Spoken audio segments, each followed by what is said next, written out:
Men sunuş kılam.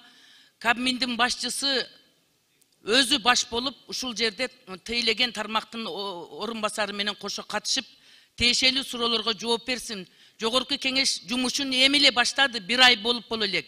Башынан ушундай жоопкерсиздик менен тоготпогондой мамиле жасаганда парламенттин эмне кереги бар? Элдин өкүлүнүн эмне кереги бар? Элге биз эмнени жооп беребиз? Ошондуктан бийлик бутактары бири-бири менен ынтымак болуп, биргелешип, мыйзам чегинде иштесек, анан иштин жыйынтыгы болот. Элдин алдында дагы бийликке болгон ишенич пайда болот.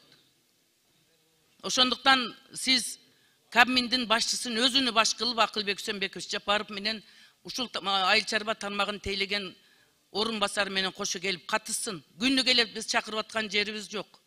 Багы кыз кыялы төркүнгө маалым дегендей, мен билген бүгүн ушинтип аткаруу бийлиги, министрлер кабинети бир татыктуу жооп бере турган, так жооп бере турган адамдарды жөнөтпөй, жалаң орун басардан турган армияны жөнөтөт деп мен сезгенмин. Мен ошон үчүн айтканмын эрте менен. Татыктуу адам келсин деп. Алмаз Акунжанович, урматтуу төрага, мындай мамиле болбойт парламентке. Мына биз Акылбек Үсөнбековичти бир эмес 2 жолу чакырды ушул жерде биздин коллегалар келсин деп. Ар кандай себептер менен келген жок. Биз макул деп сыйладык. Айрым жүйөлүү нерселерди айткандай. Мындан кийин улана берсе ушундай көрүнүш. Бул парламентке сый болобу, болбойбу? Бул жерде жалаң эл өкүлдөрү отурабыз биз. Бир мандаттуу шайлоо округтардан жеңип келген депутаттар отурат. Бул кандай? Биз конкреттүү суроолорду беришибиз керек. Вице-премьерге беришибиз керек, министрге беришибиз керек. Мына биз иштегенбиз өкмөт мүчөсү болуп. Конкреттүү суроолорго ушулар жооп бере алабы? Менин күмөнүм бар. Ошон үчүн мындай көрүнүшкө биз кескин чара колдонушубуз керек. Болбойт. Булар менен талкуулап азыр эмнени угабыз биз?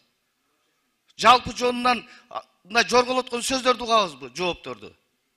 Мындай мамилеге жол бербешибиз керек. Урматтуу Талант Турдуматович, мындан кийин мындай мамилени сиз жөн койбоңуз. Парламенттин аброюн, бул жерде депутаттардын суроо жоопторун сиз камсыз кылыңыз.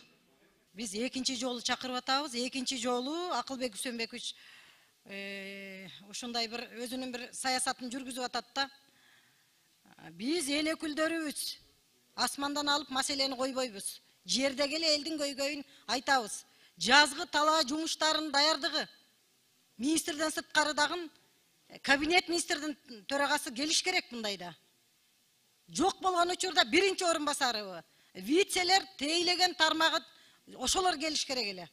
Орун Байсалов, жок, Байсалов тейлебейт ал киши. Берке биринчи орун басары. Ким? Кожошев да азыркы тейлеген. Кожошев келиш керекпи? Алиев келиш керек. Тийиштүү вицелери келиш керек эле. Анан министрлер келди деген менен мына министрдин орун басары отурат. Мисалы жол боюнча дагы суроолор болуп калат.